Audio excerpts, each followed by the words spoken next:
حدیث نمبر 2955۔ ابو موسیٰ اشعری رضی اللہ عنہ کہتے ہیں کہ رسول اللہ صلی اللہ علیہ وسلم نے فرمایا، اللہ تعالیٰ نے ساری زمین کے ہر حصے سے ایک مٹھی مٹی لے کر اس سے آدم علیہ السلام کو پیدا کیا، چنانچہ ان کی اولاد میں مٹی کی مناسبت سے کوئی لال، کوئی سفید، کالا اور ان کے درمیان مختلف رنگوں اور نرم مزاج و گرم مزاج، بد باطن و پاک طنیت لوگ پیدا ہوئے۔ امام ترمذی کہتے ہیں یہ حدیث حسن صحیح ہے۔ حدیث نمبر 2962۔ براء بن عازب رضی اللہ عنہما کہتے ہیں کہ جب رسول اللہ صلی اللہ علیہ وسلم مکہ سے مدینہ تشریف لے آئے تو 16 یا 17 مہینے تک آپ بیت المقدس کی طرف رخ کر کر نماز پڑھتے رہے، حالانکہ آپ کی خواہش یہی تھی کہ قبلہ کعبہ کی طرف کر دیا جائے، تو اللہ نے آپ کی اس خواہش کے مطابق فرمایا، ہم آپ کے چہرے کو بار بار آسمان کی طرف اٹھتے ہوئے دیکھ رہے ہیں، اب ہم آپ کو اس قبلہ کی جانب پھیر دیں گے جس سے آپ خوش ہو جائیں۔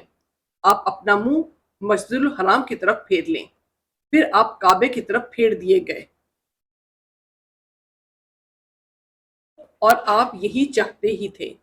ایک آدمی نے آپ کے ساتھ نماز عصر پڑھی، پھر وہ کچھ انصاری لوگوں کے پاس سے گزرا، وہ لوگ بیت المقدس کی طرف رخ کیے ہوئے نماز پڑھ رہے تھے اور رکوع کی حالت میں تھے۔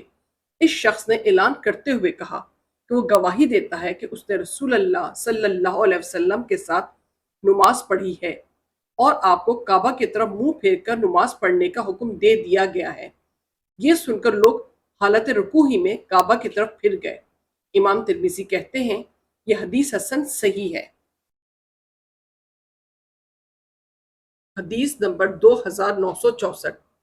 عبداللہ بن عباس رضی اللہ عنہما سے روایت ہے کہ نبی اکرم صلی اللہ علیہ وسلم کو جب کعبے کی طرف منہ کر کے نماز پڑھنے کا حکم دیا گیا تو لوگوں نے کہا، اللہ کے رسول، ہمارے ان بھائیوں کا کیا بنے گا جو بیت المقدس کی طرف رخ کر کے نماز پڑھتے تھے اور وہ گزر گئے؟ تو اسی موقع پر اللہ تعالیٰ نے یہ آیت نازل فرمائی۔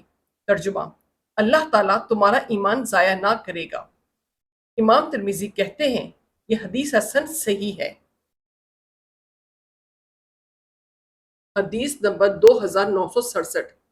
جابر بن عبداللہ رضی اللہ عنہما کہتے ہیں کہ رسول اللہ صلی اللہ علیہ وسلم جب مکہ تشریف لائے اور آپ نے بیت اللہ کا 7 طواف کیا تو میں نے آپ کو یہ آیت پڑھتے سنا۔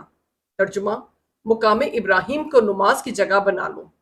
آپ نے مقام ابراہیم کے پیچھے نماز پڑھی، پھر حجر اسود کے پاس آ کر اسے چوما، پھر فرمایا ہم صحیح وہیں سے شروع کریں گے جہاں سے اللہ نے اس کا ذکر شروع کیا ہے، اور آپ نے پڑھا ان الصفا والمروۃ من شعائر اللہ۔